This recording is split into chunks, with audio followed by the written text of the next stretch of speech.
예. 끝까지 읽을까요? 이 편지를 너희에게서 읽은 후에 라오디게아인의 교회에서도 읽게 하고 또 라오디게아로부터 오는 편지를 너희도 읽으라. 아키포에 이르기를 주 안에서 받은 직분을 삼가 이루라고 하라. 나 바울은 시필로 고난하노니 내가 외인 것을 생각하라. 은혜가 너희에게 있을지어다. 아멘. 주일날 본문까지 우리 함께 읽었습니다. 뒤쪽에 본문을 읽을까 말까 하다가 주일날 설교가 라오디게아의 설교거든요. 골로새 교회와 라오디게아 교회가 마치 형제교회예요.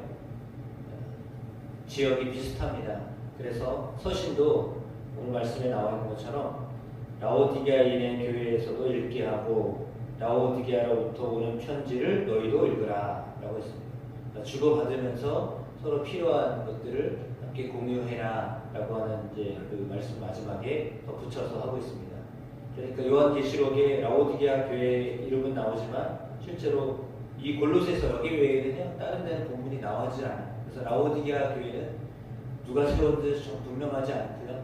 그러나 오늘 본문에 바울이 라오디게아 교회를 이야기하고 있는 것을 보면 골로새 교회나 라오디게아 교회 두 교회에 다 관심을 가지고 바울이 말씀 복음을 전했다라고 하는 것을 알게 됩니다. 사장은 마지막 인사와 더불어서 권면을 하고 있는데 권면은 이전에 기도로부터 시작합니다. 기도를 계속하여라.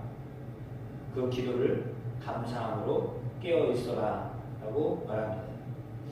그러면서 감사함으로 기도해라 라고 하면서 두 번째는 우리를 위하여서 중보기도해라.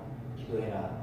전도할 문이 열리도록 그리스도의 비밀을 전할 수 있도록 담대히 말할 수 있도록 문이 열리도록 기도해 주어라 라고 권면을 하고요. 세 번째는 불신자들, 외인들을 향하여서는 지혜롭게 행동을 해야 한다. 그래서 세월을 아껴라 라고 했습니다. 믿지 않는 사람들과 너무 많은 시간을 쓰지 말아라 라고 하는 겁니다.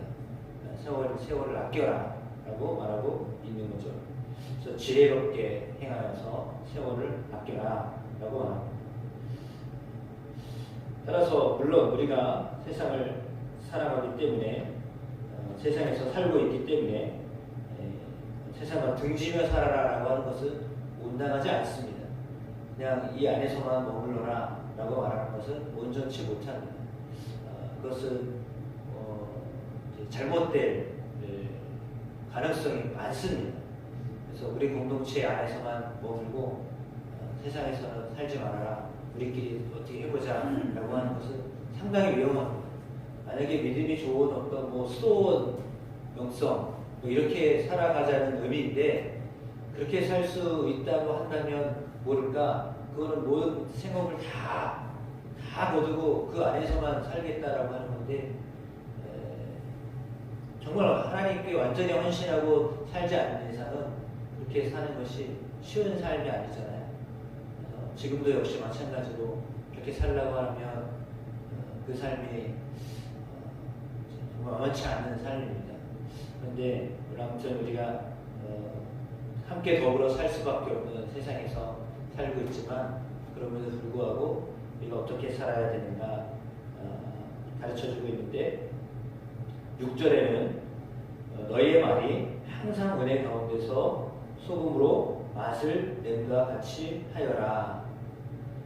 그리하면 각 사람에게 마땅히 대답할 것을 알리라 하고 있습니다. 4절에도 내가 마땅히 할 말로써 이 비밀을 나타내게 기도해라 라고 했고요. 6절에도 각 사람에게 마땅히 대답할 것을 알리라 라고 했습니다. 그러니까 기도하면 마땅히 해야 할 말을 할 수 있게 하신다 라고 하는 말씀이죠. 기도하면 성령이 할 말을 가르쳐 주신다 라고 하는 말입니다. 그리고 여기도 역시 마찬가지입니다. 사람을 향하여서 이야기할 때도 기도하면 하나님이 마땅히 해야 할 말을 알려주시겠다라고 하는 거죠. 그러니까 복음을 전할 때나 복음을 전하지 않고 사람들과 함께 할 때 해야 할 말을 가르쳐 주시겠다라고 하는 건데, 그러므로 기도해라라고 말하는 겁니다. 기도하여서 우리가 어떤 말을, 합당한 말을, 마땅히 해야 될 말, 그렇죠? 마땅히 해야 될 그 말들을 할 수 있게 인도하신다라고 했습니다. 따라서 우리의 기도는 결국은 사람을 향하여서 비밀을 전하는, 복음의 비밀을 전하는 것, 그리고 사람들과의 관계에서 마치 은혜를 나누는, 소금을 치듯이 은혜를 나누는 그런 삶을 살도록 기도로 그 일들을 준비해라 라고 말하는 것입니다. 그래서 여러분, 기도하면 하나님이 어떤 말을 해야 될지를 알게 하십니다. 지혜를 주신다는 말씀입니다. 그래서 여러분, 기도하시면 당연히 그러므로 모든 일에 기도로 시작하시고 기도로 진행하시고 기도로 마치셔야 됩니다. 그러니까 중간에도 기도하셔야 되고, 일을 하면서도 기도하셔야 되고, 마무리하면서도 기도하셔야 되고, 왜냐하면 그때그때마다 성령님이 우리에게 해야 할 말을, 마땅히 할 말을 가르쳐 주시기 때문입니다. 따라서 순간순간 주님을 의뢰하여서 생각하고 주님을 의지하면, 주님 오늘 본문처럼 깨어있으면 복음을 전하는 일이나 사람들과 함께 어울리며 이야기하는 것 가운데 우리가 사람들이 질문할 때, 특별히 불신자들이 우리를 향하여서 질문할 때, 그때도 무언가 말을 해야 되는데 그때도 성령이 우리에게 대답할 말을 주실 것이다 라고 하는 것입니다. 그래서 끝에 권면은 기도하라는 권면입니다. 기도하면 하나님이 마땅히 할 말을 우리에게 주신다 그 말씀이고요. 그리고 7절 이후로 인사를 하고 있는데, 그 인사에는 여러 사람들이 등장하고 있습니다. 특별히 7절에서 9절에 나와 있는 말씀을 볼 때 하나님의 사랑을 받고 신실한 일꾼으로 주 안에서 함께 종된 두기고 그를 너희에게 보낸다 라고 이렇게 말합니다. 특별히 너희에게 보낸다.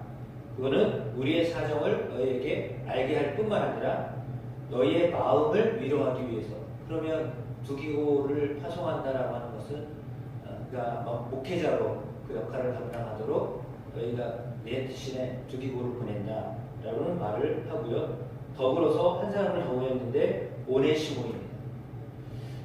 신실하고 사랑을 받는 형제 오네시모라고 했습니다.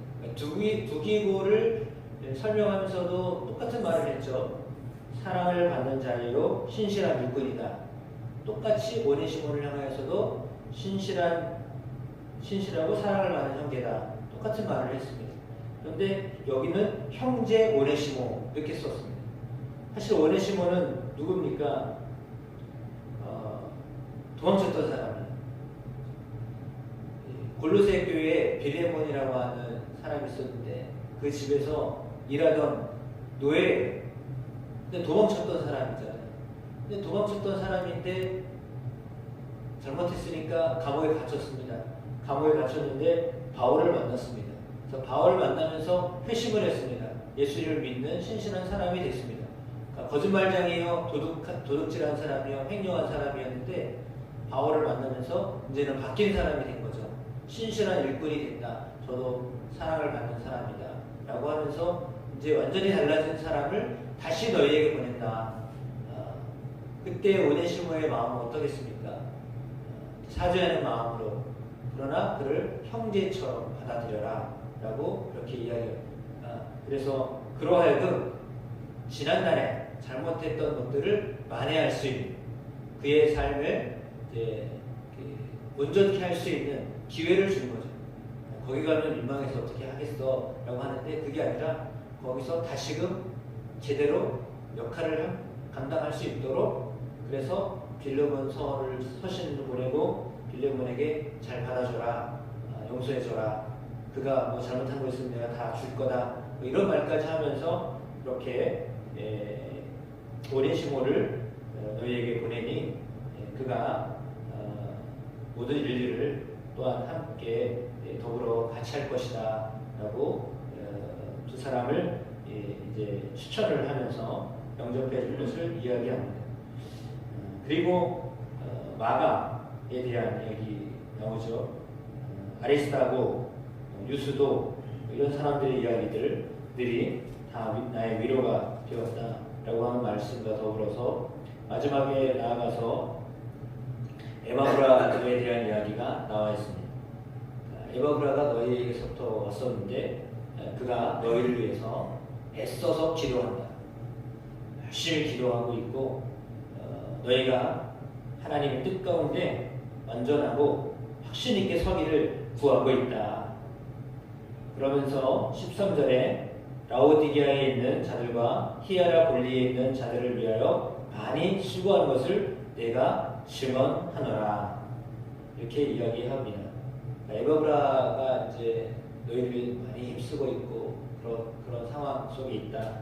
그런 말을 하는데 라오디게아나 히에라볼리 이것은 골로새 교회의 다 서쪽에 있었던 지역들입니다.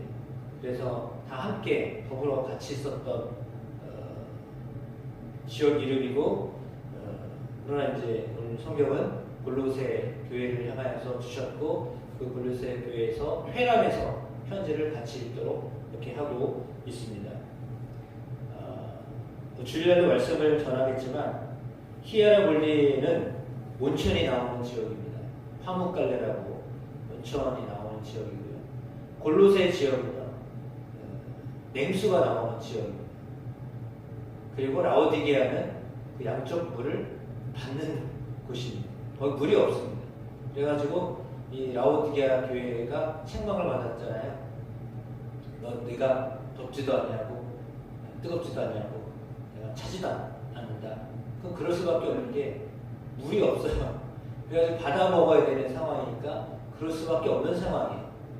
뜨겁지도 못하고 차지도 못하고 뜨뜻미지근한 상황이에요. 근데 그들의 믿음도 그렇다는 거죠. 그래서 내가 토해버리겠다라는 말을 했어요. 토할 수밖에 없는 상황이에요. 너의 믿음이 그렇다라고 말하면서 그러나 그럼에도 불구하고 그 라오디게아에 있는 형제들 그리고 눈바 그 여자의 집에 있는 교회 그런 이야기를 하는 거 보면 그래도 그 가운데 믿는 이들이 있다라는 거죠. 신앙생활을 잘 못했지만 그럼에도 불구하고 책망을 들은 교회가 라오디게아 교회인데 칭찬 한마디도 없는 교회가 라오디게아 교회예요. 그런데 그럼에도 불구하고 그 교회를 사랑하기 때문에 그 교회를 향하여서도 여전히 골로새 교회에 보낸 편지를 같이 읽어라 라고 말씀하는 것이죠. 아무튼 이 본문을 통하여서 그리고 이제 17절에 아키뽀라고 하는 사람이 등장하고 그런 직분을 잘 삼가 이루라고 말해라 라고 말하는데 우리 잘 알고 있는 것처럼 감독으로 교역자로 이렇게 쓰임을 받았던 사람으로 우리가 생각해 볼 수 있습니다. 아무튼 매여 있는 가운데에도 바울은 이렇게 골로새 교회를 향하여서 편지하면서 함께 문안하고 그 교회가 온전히 굳게 서기를 원하고 있습니다. 저나 여러분이나 항상 하나님이 굳게 서 있기를 원하십니다. 온전하게 서 있기를 원하십니다. 복음 위에 온전히 서 있기를 원하십니다. 어떤 어려움을 와도 흔들리지 아니하고 온전하게 서 있기를 원하십니다. 따라서 그 온전함을 이루도록 말씀과 기도로 항상 무장되어져서 주 앞에 서 있는 그런 삶을 살아드리는 여러분과 제가 되기를 간절히 축복합니다.